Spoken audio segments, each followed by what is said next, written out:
Hey everybody, this is Pastor Chris. I'm coming to you live from Lexington Park Baptist Church, and this is PC Studios. How in the world are you doing today? I hope you are blessed and highly favored by God, and I hope you're having a good day. So anyway, good to be with you here today on the program. Make sure you sign in. Let me know you're here with us, whoever you might be out there. And I just want to thank you on January 26, 2023. Thanks for joining. If you want to be live on the noon hour, you need to be at facebook.com/Pastor Chris McCombs. But you can be on all other channels that we go out on Caster. So, hey, listen, some of you have asked about my leg. Yeah, I'm still not 100%, but trying to get there. Thank you for asking. But in God's goodness, I am healing. And hopefully, I don't think I'll be sitting this week when I preach. I'll be standing. So anyway, good to be with you today. We're going to finish off our talk. We're back in the book of 1 Thessalonians, chapter 4. We're going to look at verse 12 today, provisions and behaviors. And this week coming up, we're going to look at actually the return of Christ, having a righteousness perspective of death and Christ's return. So we're going to look at righteousness, return, rapture, those kind of things. This Sunday is exciting. So anyway, talking about Jesus coming back. So that'll be coming up this Sunday at 10. Hopefully you can join me and be here. So what about our work? What about God's provisions? What about our behaviors? How is this supposed to play out? And the Bible actually speaks a lot about money, you all. And the Bible speaks a lot about work. And so here Paul is talking to the church in Thessalonica, making sure that they understand these concepts. And this whole book, I think, when you look at Thessalonians and you look at the church in Thessalonica, you're dealing with the concept of righteously living in our lives, and then, but as we wait for God's return, because we serve Jesus righteously now, but we know he's coming back. So we must live in the moment, but also live looking to his return. And so they kind of got caught up with this and maybe focused and thought the return was imminent, which I think we should all live in a way righteously that God could come back anytime. But I do think we should plan. I think we should be able to look at the future. I think we should be able to plan a retirement. I think we should build homes. We should live life and enjoy what God has given us until he returns, and do so righteously. And I think that's what's happening here in this last verse in chapter 4. I want you to see verse 12. And so that you may properly behave in the presence of outsiders and not be dependent upon anyone. So he's talking about provisions and he's talking about work here. One, you don't need to be dependent upon outsiders to provide for you. You need to be able to take care of yourself. You need to be able to work hard. Work with your own hands. Second, because it ties into verse 11. Now, most of us are dependent on an employer. I don't know that that's bad. For example, I'm dependent on you. I work hard for the church, and I'm dependent on you. Now, listen, a lot of people vote with their feet in their pocketbook. I don't know if you've ever heard that before, but in pastor's language, we know that when people get upset at us, that is to withhold their tithe check. It's sinful, it's wrong, or their walk. They leave the church. And it's sad that God's people do that. Anyway, getting back on this, that can happen, right? It is sad.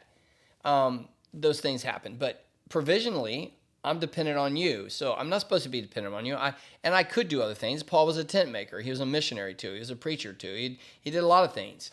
And so, and I could go work for base. I got a background in military or something like that. There are things that if things get tough, we could try to make it, right?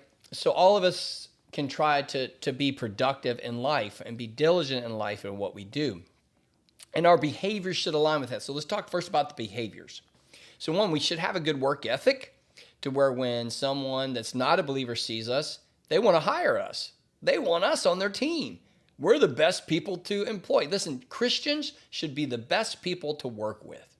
That's not always true. Christians should be the best employees. That's not always true.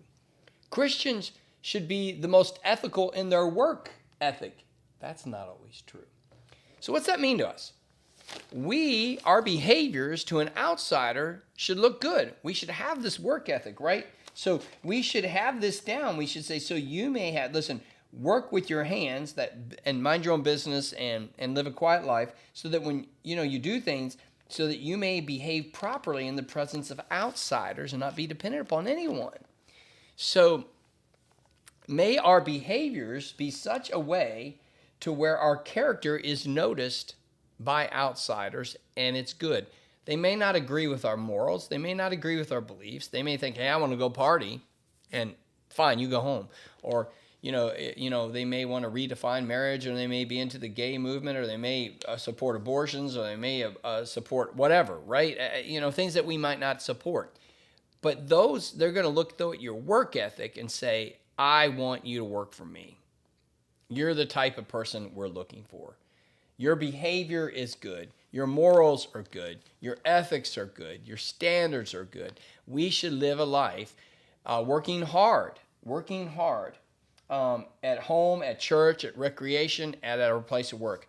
I said Sunday, you're going to be at your place of work more than any other place on the face of the earth. You'll spend more time working. God used 6 days to work, and the seventh day he rested as a model for us. Work is part of God's design for us. Now, initially, in the garden, work was not hard. The ground gave way, they could plant, they could grow things, it was easy. Now look, it's not easy. Work is not easy. If you're like me, you have aches and pains, you pull a muscle. Things happen, right? So, but we work, and we are a model person, and we have a good ethic and a value, and people see that. Outsiders see that, and they see that. Your work is going to matter. You need to like what you do. You need to love what you do. And you need to do it well. You need to like what you do. You need to love what you do. And you need to do it well. So whatever you do out there, if you're in human resources, if you're a pastor, if you're a trash man, if you're a secretary, if you are working on base somewhere and you're a contractor, it doesn't matter what you do. Whatever you do it well. Love it and like it and honor God with it. You do those things, outsiders will notice it. Second thing is the provisions. When we deal with provisions here, we are supposed to be independent. Now, normally, I would say God doesn't ask us to be independent because we should depend upon each other and we should be dependent upon Him. And with this provision, I do believe it is. You are to work such a way that you don't depend upon others. In other words, we're not looking for handouts. We're not being... There's a place for benevolence. Don't get me wrong. There's a place for benevolence, but we should not be in a perpetual state of benevolence. For example, if I were to have a hard time and lose my job in a normal setting, I should hope that people would help me, but we shouldn't constantly need that help. It might be you never need it. Ideally, you want to live a life to where you are not dependent upon anybody else. You're a good employee, you take care of your family, you take care of your bills, and you live a good life. And you like what you do, and you love what you do, and you do it well. You picking up on the little drift here? If you do those things, that's how it should be, right? So, but sometimes we fall in hard times. And I can remember a time in my life, I was 13. My father was the breadwinner. And he was in the wood industry, and he was a salesperson for a big company in Cincinnati, Ohio, and he lost his job. It was pretty devastating. It was devastating to my father, but it was devastating to the family. It was a difficult time. I could no longer get Nike shoes or pants that had a logo on the butt or all that kind of stuff that when you're a 13-year-old boy, they matter to you, right? They matter that, you have Nike shoes on or you have Jordache, pants or whatever it might be. And it was a hard time for me as a kid. My mom went to work. She did everything she could. She started cleaning at a middle school. Nasty work. She hated it. But she knew she needed the health benefits for our family.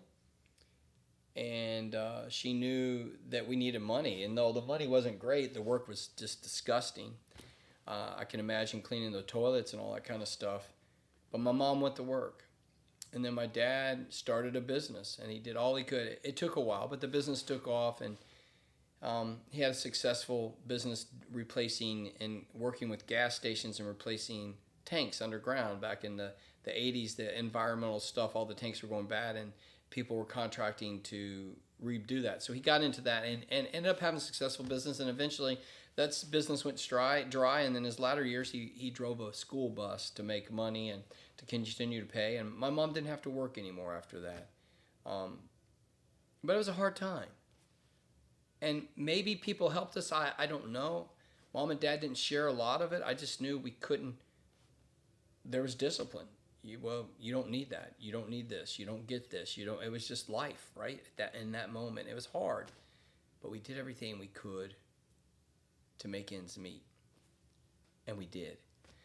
My point in this is, I look back at that and remember my family was my mom. I God bless her, the sacrifice she made for my family, and my father, the risk that he took, and the challenge of starting a business. I mean, there's so many things going on. I bet it was stressful. How am I going to pay my bills? How am I going to do this? How am I going to do that? And they did it. And maybe people helped. Maybe they didn't. My whole point in here is we need to be independent, and we need to. But there might be a day when we need help.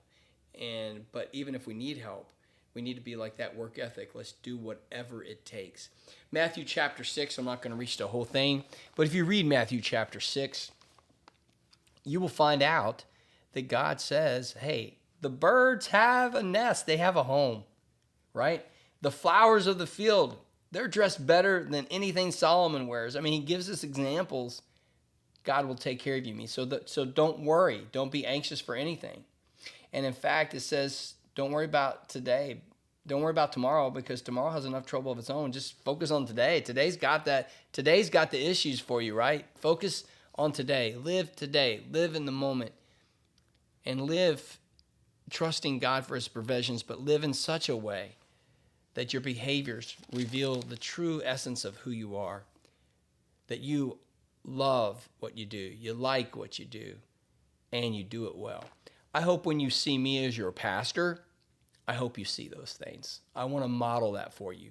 I want to model a person that loves his job, likes his job, and gives his job everything, and does it well. I'm not asking you to say that I do that or I don't do that, but I hope I do in front of you. I hope you see that. And I hope that you appreciate that and you're grateful for that. And I hope I'm modeling that for everyone, whatever you do. I don't look at my job as working for a paycheck from you, but I do get paid. And thank you very much. I appreciate that because I love what I do. I like what I do, and I do it well. I want to do everything I do for the Lord with excellence, but also, listen to what I'm going to tell you, because I know you. I believe you deserve that. I believe God calls me to be your pastor, and that you deserve me to do a good job of it. And so I do.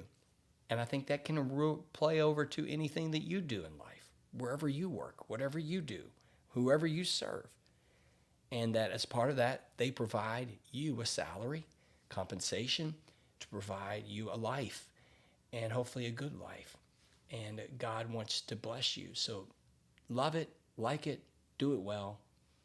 And also remember to trust in God for his provisions as you do those things. As your behaviors align with God, trust in his provisions.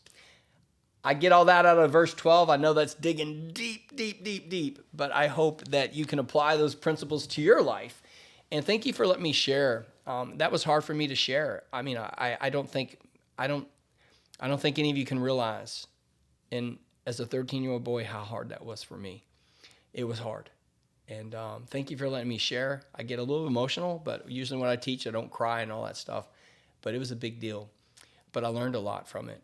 And still, as a pastor and whatever I've done, I've been military and other things I've done, always do your best and give it your all.